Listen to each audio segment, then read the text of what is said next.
Welcome to our podcast today. So what we've been doing in these is interviewing the leadership team of Nexus IT. Who I have next with us is Eric Sessions. He and I have worked together a long time. I'll give him an opportunity to introduce himself and who he is, and we'll get into it. But just, again, a little bit about Nexus IT. So we're a managed service provider. Easy way to think about it is many companies outsource their IT program to us. We take care of all of their needs. One of our slogan taglines is IT managed, cybersecurity solved. And then one of the things we're trying to do is to elevate the IT experience everywhere. So, Eric, welcome to the show. Thanks for having me. Yeah. Oh, yeah. Yeah. This is fun. So first, tell us a little bit about your role, what you do in the company, and how you drive success. So my name is Eric Sessions. I've been in IT for, too long at this point. I think just over 15, almost 16 years. My role within Nexus IT is operational excellence. I'm the director of that. So I take care of a lot of the back-end operational things, also looking for ways that we can improve our efficiency to deliver better solutions and more timely solutions for our customers. Yeah.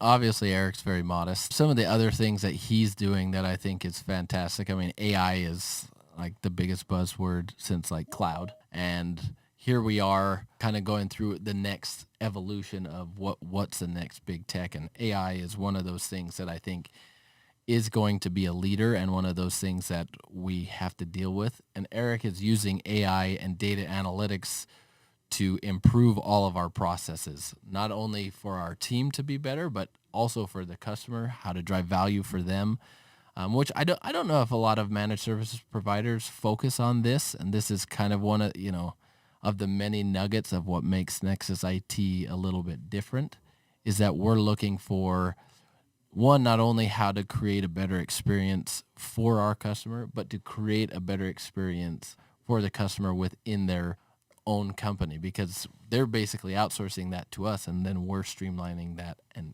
giving that to them. Yeah.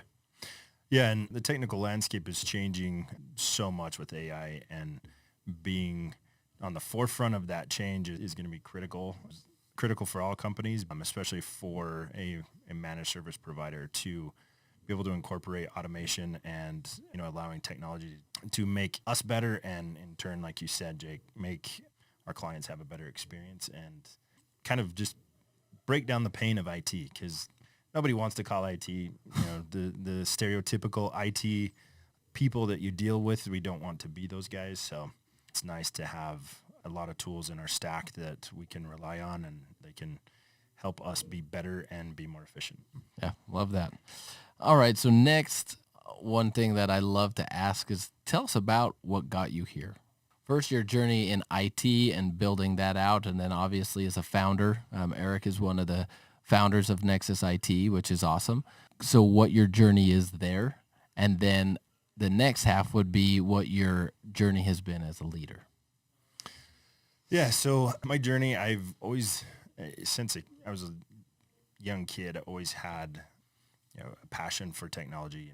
My parents' old computers, that were terrible in today's society. But, every time I'd get a new computer, I'd be trying to do things with it and, tinker on it and all that stuff. And so decided to stay more on the technical side. I was working for a healthcare company and was kind of helping internal IT team, and really kind of struck a passion with me to try and go as deep as I could into that space. So decided to seek out opportunities that would help create the path for me there, and found a job for an MSP in the Utah area and spent a few years there. And along the way, Jake and I decided to team up and decided we could go conquer the world together. So we, in 2011, founded our own MSP and ran that for 11 years, grew it, from the ground up, and then merged in 2022 with Nexus IT.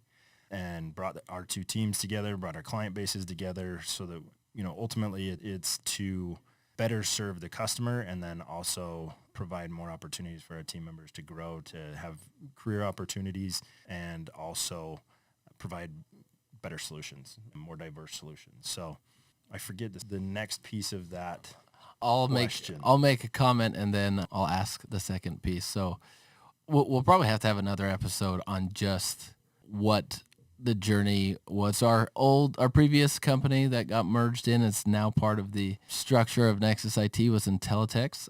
A lot of wonderful years learning and building. And then even just the process of what it took to merge two companies together. I mean, I would say very, very elite companies, very, very similar culture and mindset with a few variations. And, what was cool is we brought the teams together. There's more synergies than we expected, but then also there were expected hiccups and road bumps, and we felt them. And it was interesting as I look back on all the growth that we went through and, piecing, especially engineers, getting a bunch of know-it-all engineers together, that can be a challenge. Yes. But a lot of fun there. And then part of both of the journeys of both Nexus and Intellitek's has been M&A. Together, our companies had 7 acquisitions/mergers together, and that's a lot. I mean, Nexus is 25 years old. Intellitek's was 11. So, not legal, and as you would say, just kidding. Still in its infancy. Yeah, not even a teenager, which is maybe that's the point. We're avoiding the teenage years, right? Yeah, skipped right over him to adulthood. Yeah, that's what the best, smartest people do. Yes. But yeah, that's probably a discussion for another day, because that's very interesting and amazing how you can learn and grow and change through those processes, which, one of the things I talked about with another member of the team is being comfortable being uncomfortable. Yeah. And that's, we never use that phrase, but I kind of feel like that was part of who we have always been. To grow and be what we need to be and serve our customers the best, we have to be comfortable being uncomfortable, which is not easy. Yeah. And I think that's true for anybody in the tech space, because tech is changing so fast. There's new stuff coming down the pike, both good and bad. And so you have to be on the edge of being uncomfortable. Otherwise, the world's passing you by. So I think that comes kind of a byproduct of the industry that we live in, but then also, going with the growth mindset that we have. We want to be able to move fast and pivot when needed to, and adapt and grow. And so being uncomfortable in those situations is key to that as well. I agree. That's awesome. So the next part of that question is, so you talked about your journey in IT and kind of what got you to where you are today. What about your leadership journey? What are some of the things that you've done to become the leader you are today? Ooh, that's a tougher question. Probably too dismissive of myself there. I don't know how to answer that. It's a tough question. It's been fun to see the different answers. And again, like I said, I think this goes towards kind of our mentality as servant leaders, that it's hard to evaluate yourself and, like pat yourself on the back on the good things you have done. But just in your career, I've worked with Eric for quite a long time, so I can speak pretty easily to a lot of these things, is that leadership versus being a manager, I think, are different. So maybe let's start there, which will kind of help lead into that. How do you see the difference between a leader and a manager? Because not all leaders are in a management position. True. As a leader, it's something you have to be aware of where you're at and where you want to be going. Say you're on a boat and you know your destination and you have all the instruments at your disposal to be able to get you there, but along the way, you may see weather in the path that you have to avoid or something like that. And so being a leader is all about steering the team in the direction where you're going to have the path of least resistance. And sometimes it may take longer to get there, may be, distance-wise slightly longer, but it will be a less tumultuous path based on the data that you have in front of you, and then also, the trends that lie ahead as well. So it's being on top of your game and not being afraid to adapt and overcome challenges, and also figuring out, what next step is. And because sometimes everybody's going to be looking at you and say, hey, we've hit all these roadblocks, and light at your feet, and you have to pick it up and figure out what to do with it, and get the team aligned again and moving forward. Yeah, I love that. That reminded me of, thinking back several years ago. So one of the tools we use to manage our company is called a PSA. So basically it manages our ticketing, billing, so much of what we do, it kind of all integrates into one system. There's a lot of different systems out there. Ton. A lot. Too many. Yeah. And, you have to see what's best for your team. And we had the opportunity to try a few. And there's a lot of investment and time and pain and suffering that goes into building these out. I mean, think of building out any sort of software, Salesforce, HubSpot, from the sales side of things. People have nightmares about those implementations. Yeah. That's the same with this. So tell us from your perspective, when we did that before, so we finally landed on the fourth one, right? Mm-hmm. And each time was difficult. We don't need to go into the details of that, but tell us kind of what your experience is and what did you learn from going from these different tools, especially with the team's reaction, because it was never a positive reaction to let them know, hey, guess what? The tool you've been using and that you like, well, we're going to something better, and here's the why, and trying to sell that. Yeah. We vetted a ton of systems because we knew it was at a pivotal moment where a lot hung in the balance. Yeah.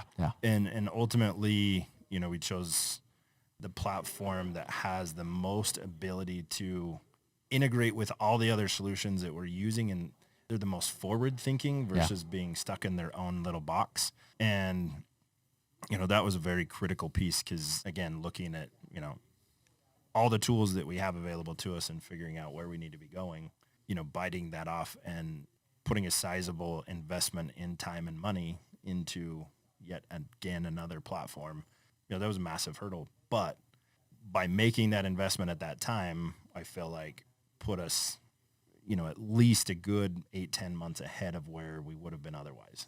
Absolutely. And the other side of it too that I think about is what a challenge that was. And I think more than even doing the work or the usability, any of those things, it was being able to lead the team to understand where we're going and why making this change and these changes would make sense for us.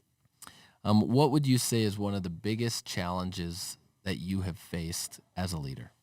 I think just staying grounded and connected to what our team faces. Both you and I and, Earl, all three of us grew up in the trenches.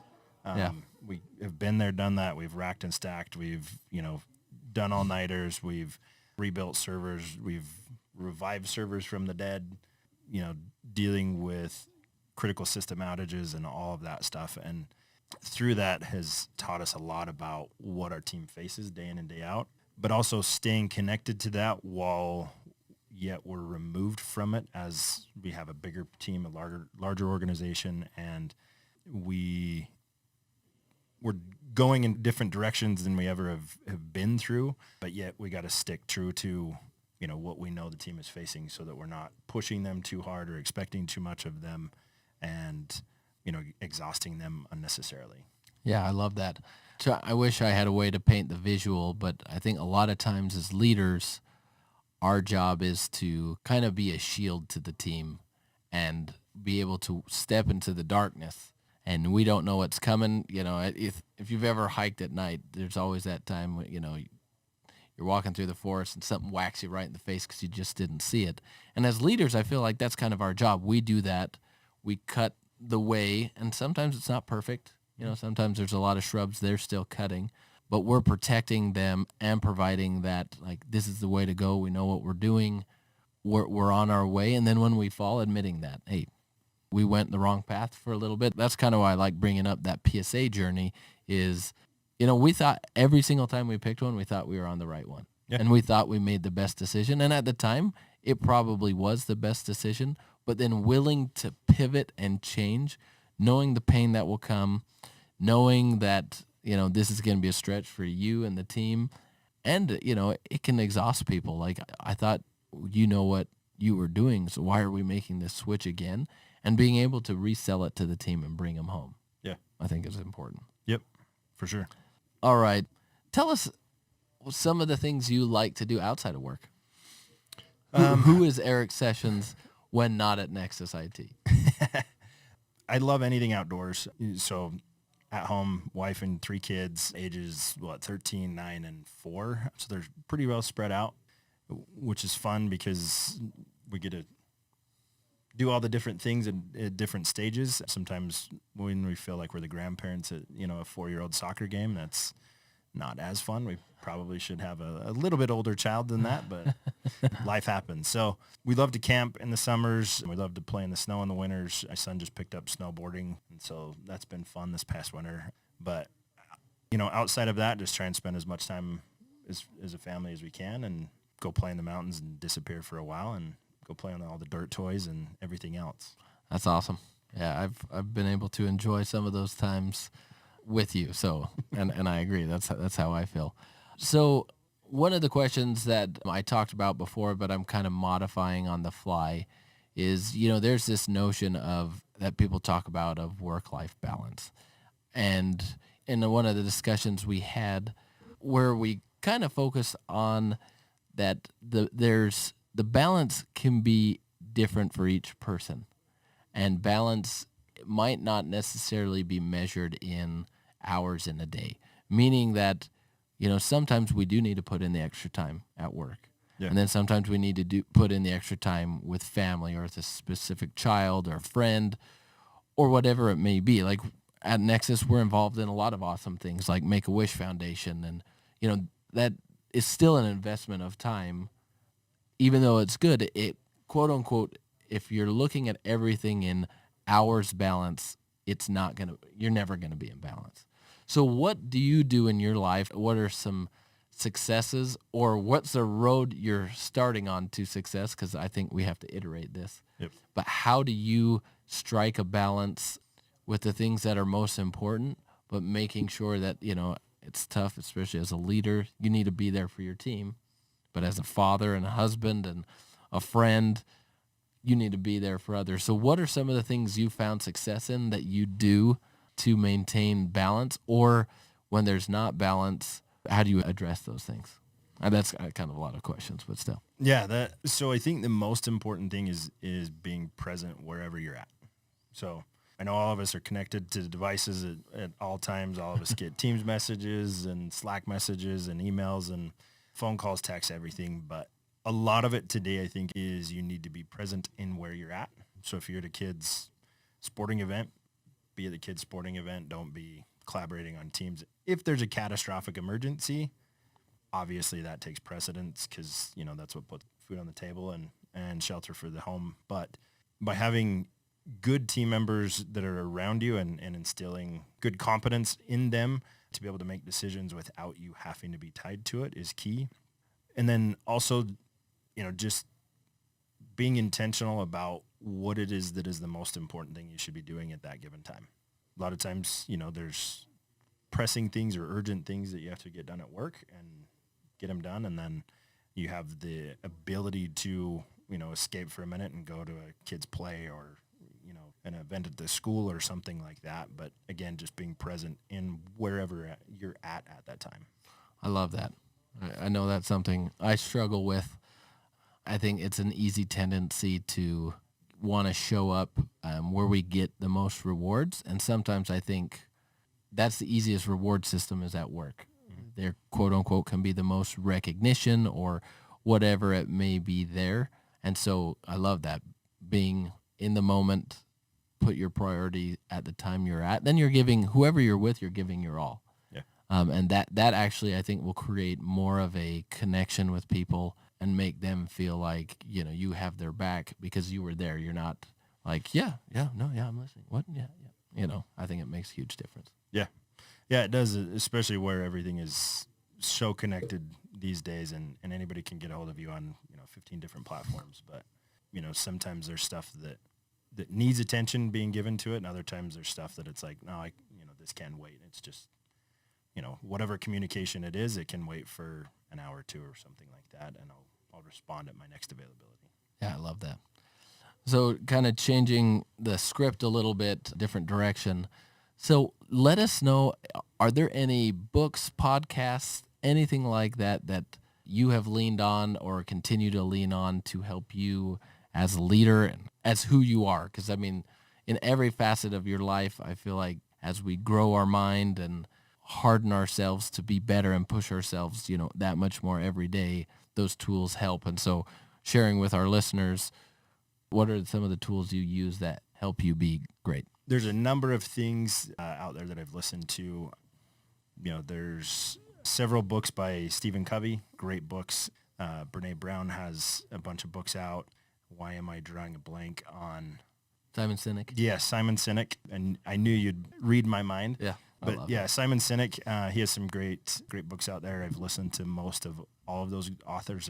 There's a myriad of others. I have a ton in my Audible library that I cycle back through. But podcasts I haven't gotten as much into, but I know a lot of my friends and colleagues, they rave about a lot of different podcasts. I struggle with finding the time to put those on, and I know a lot of people are like, I'll just throw one on, and I just need to be more intentional about finding some good podcasts out there. But there's such a broad myriad of content that is out there that is all extremely good, and you can gain from anything and everything. One of the things that I am doing right now is I went back to school to get my bachelor's degree. A lot of my focus has shifted to consuming, the academic content now, which that's where most of my focus is outside of work is consuming all the academic content. Which I think is awesome. Just to touch on that a little bit, I agree. There's so many tools out there, books, things that we can consume, and it can be overwhelming. So right now I'm listening to a book that I've been really enjoying called Can't Hurt Me by David Goggins.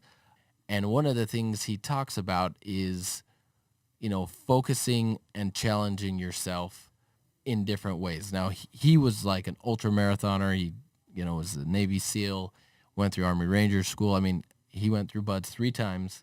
Once he broke his knees and it was taken out. The first time he was taken out because he had double pneumonia in his lungs. And then the third time he had microfractures all over his shins, and he still did it, which, I mean, crazy. But one of the things I loved as he was talking about it, he was like, we need to push ourselves to see where our minds can go. And so if you're, a physical person, do things that are physical. And for a lot of us, I think, it's finding that balance. But I love that you brought up, and he said this in the book, like if you're plateauing or, you want to expand your mind, go get a degree or another degree. And so, I just want to shout you out for the willingness to do that. Obviously, you have so much time and experience as an entrepreneur, as a C-level leader and those sort of things. And yet you're willing to go back and stretch yourself. So maybe give us like just a quick 30 seconds of some of the things that you have learned and how that's kind of stretched you so far in this journey. In the academic journey? Yeah. So far, I know it's only been a little bit. Yeah. But still, like, it's a big shifting of gears. Like, oh my goodness, now I get to, after a full day's work, anywhere from 10 to 12 hours now, this. Yeah, it's challenging. I've definitely found that academic learning at a younger age is easier. Mine doesn't work as well as it used to. And also, the older we get, the more fatigued we are. And so physically as well. So it is more challenging to put the time in right now, but it's been a box that has been unchecked, quote unquote, bucket list of life things that you want to accomplish. And in my, early years of my career, I was more focused on, starting a business and building a business and didn't put the time and effort into the academics as much. So it was an unchecked box that I wanted to check off both for myself and for my family as, my kids are growing up and, eventually they're going to need to start a career and I don't want those excuses like, well, Dad, you don't have a degree. And it's like, well, yeah. I got it when I was in my 40s. So hopefully I get it in my 40s. Yeah, you'll do it. No problem. Hopefully it doesn't take me 10 years because I will not be getting a doctorate at the end of it. Well, I think that's awesome. And again, I think it just goes to show to me that the leadership journey is not like a linear path. And it's different for every single person, which I love that. I mean, when you talk to a lot of people who've been successful, most of them talk about all the failings they've had. That's what got them there. Mhm.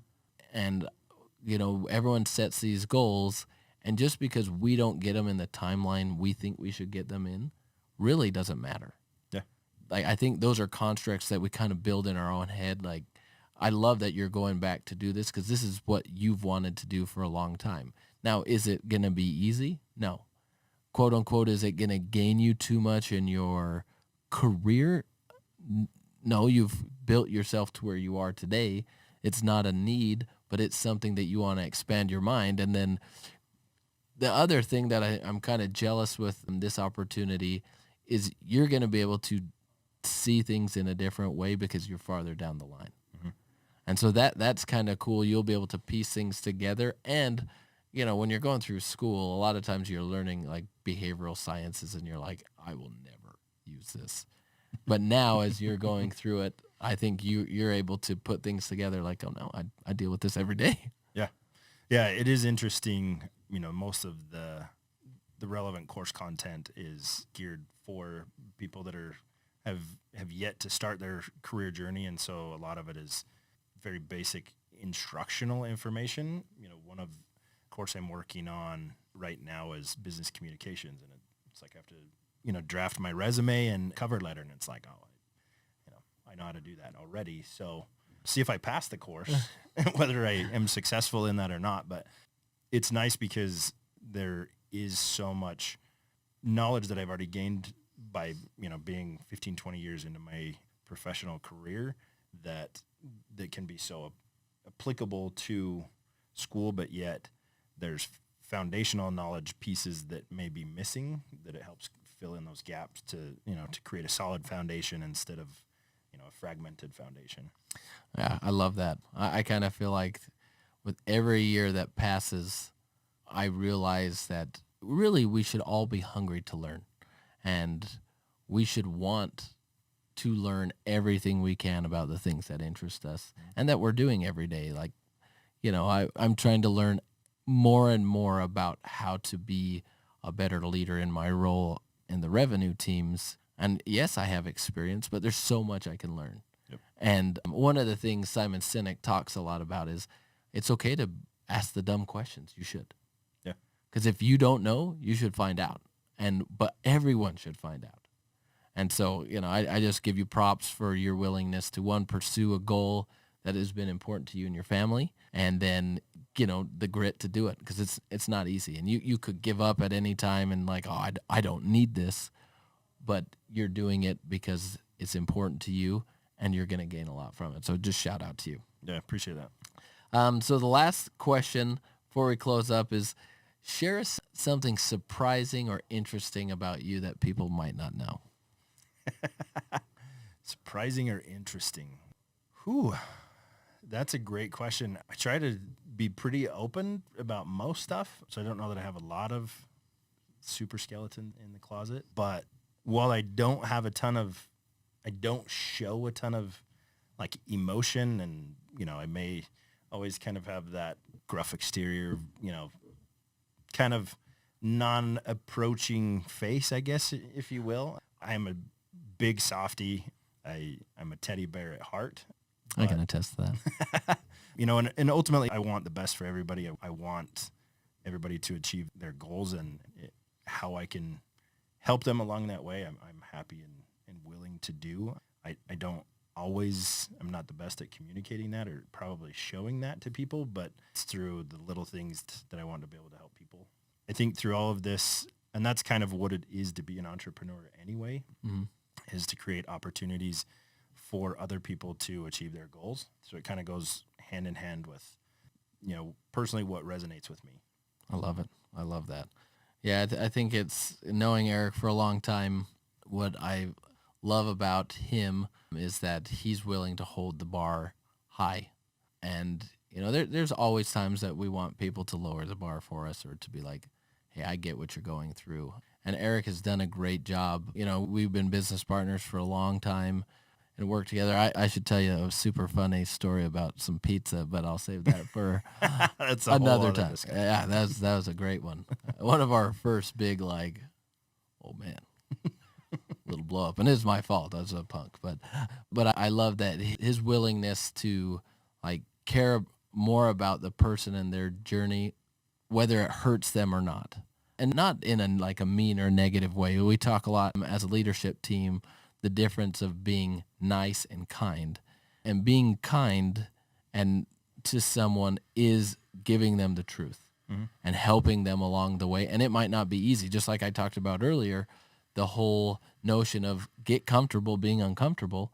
That's kind. It's really kind to get people uncomfortable to grow. I mean, if you're trying to build any sort of muscle mass, if you don't make your muscles uncomfortable, they can't grow. Yep.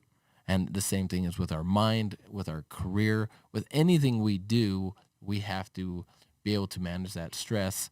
And that's something that Eric does very good, where kind of like that coach who he actually does coaching as well, where you just don't know where you stand. And when you're really struggling, you get that wink of like, yeah, you're doing good. And I've always appreciated that about Eric. He's had to push me a lot to grow. I mean, he could tell a lot of stories about that. No, we've helped push each other in a lot of different areas. But, as you listen to and learn more about some of the most creative people, that both live today and breathe today and have already, left their legacy cemented in some of the luxuries of life that we live today. Most of what they've been able to achieve is through a ton of failure and then challenging status quo, which is never easy. Oh, no. And it's through the hard times that define you. It's not the easy times that, that create who you are. So by challenging people and going through difficult times, even, right now going through school, it is a challenging time, and it's teaching me a lot about myself and a lot of inner perspective taking for myself. And ultimately that's what defines who people become and what type of legacy they're able to leave, for their career or for their family or their community as well. I love that. I appreciate your time here today, Eric, and for your leadership here at Nexus IT and what you do and how you help us to win. One of the main reasons I love coming to work every day is the people I get to work with and rub shoulders with and learn from and be uncomfortable with, right? Yes, absolutely. That's what we do. So I have my closing catchphrase, which I'm sure I'm going to get trouble for copyright, so I'll change it a little bit. It has been stay classy San Diego, but I'll change it to stay classy Salt Lake City.